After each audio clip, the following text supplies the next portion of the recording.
Welcome back to These Things Are Written after a brief one-day break. I apologize for that. Things were just a little bit busy yesterday, and for the first time since I started this almost a year and a half ago, I was not able to get my daily devotion done. So I am postponing it for a day, pushing everything back a day. Today we're looking at 1 Corinthians 9, verses 15 through 27. Let's begin by reading first through verse 18. But I have made no use of any of these rights, nor am I writing these things to secure any such provision, for I would rather die than have anyone deprive me of my ground for boasting. For if I preach the gospel, that gives me no ground for boasting. For necessity is laid upon me. Woe to me if I do not preach the gospel.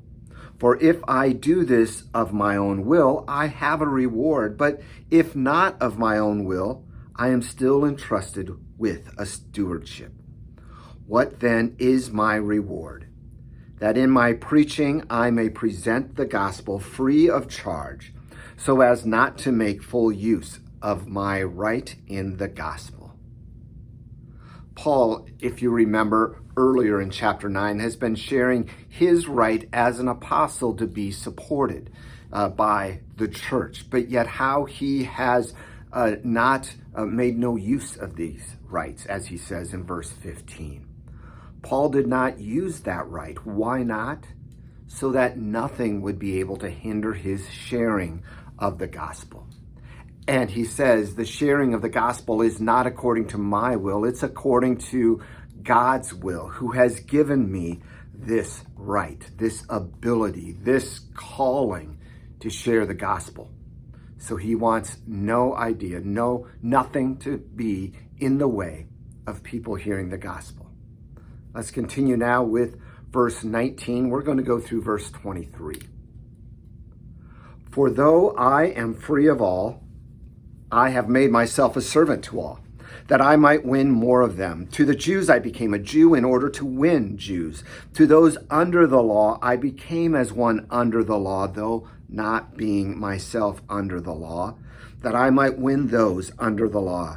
To those outside the law I became as one outside the law, not being outside the law of God, but under the law of Christ, that I might win those outside the law. To the weak I became weak, that I might win the weak.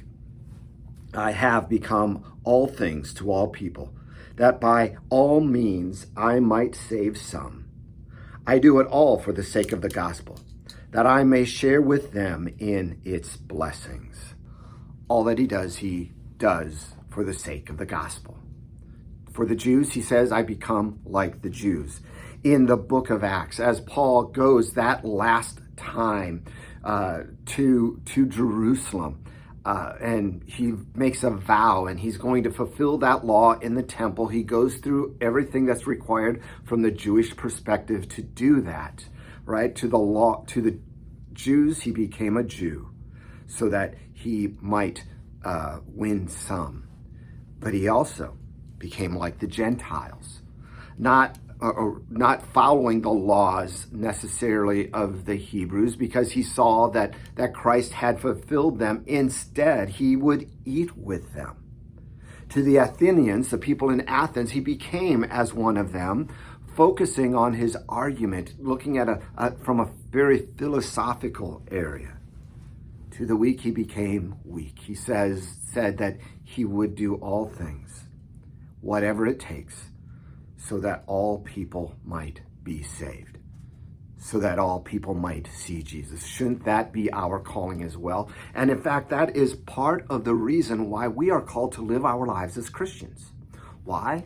So that by seeing that, we might have the opportunity to share God's love so that they might know Jesus. Now, this doesn't mean so that for those who are alcoholics, I drink with them and become an alcoholic. No, it's not saying that. It's staying under the law of God, the moral law, but it's focusing on that idea that we have, that we can connect with others so that we can help them see Jesus, join Jesus on his mission, so to speak. Let's pick up with verse 24. Do you not know that in a race all the runners run, but only one receives a prize? So run, that you may obtain it. Every athlete exercises self-control in all things. They do it to receive a perishable wreath, but we an imperishable. So I do not run aimlessly. I do not box as one beating the air, but I discipline my body and keep it under control, lest my preaching to others, I myself should be disqualified. He focuses on his need to preach the gospel so that others will hear, that need for self-control, all for the sake of the gospel. And yet it also is transitioning nicely into chapter 10, where he's calling on them not to sin. And we'll cover that on Monday. So we'll see you then. God bless, and hope to see you in church on Sunday.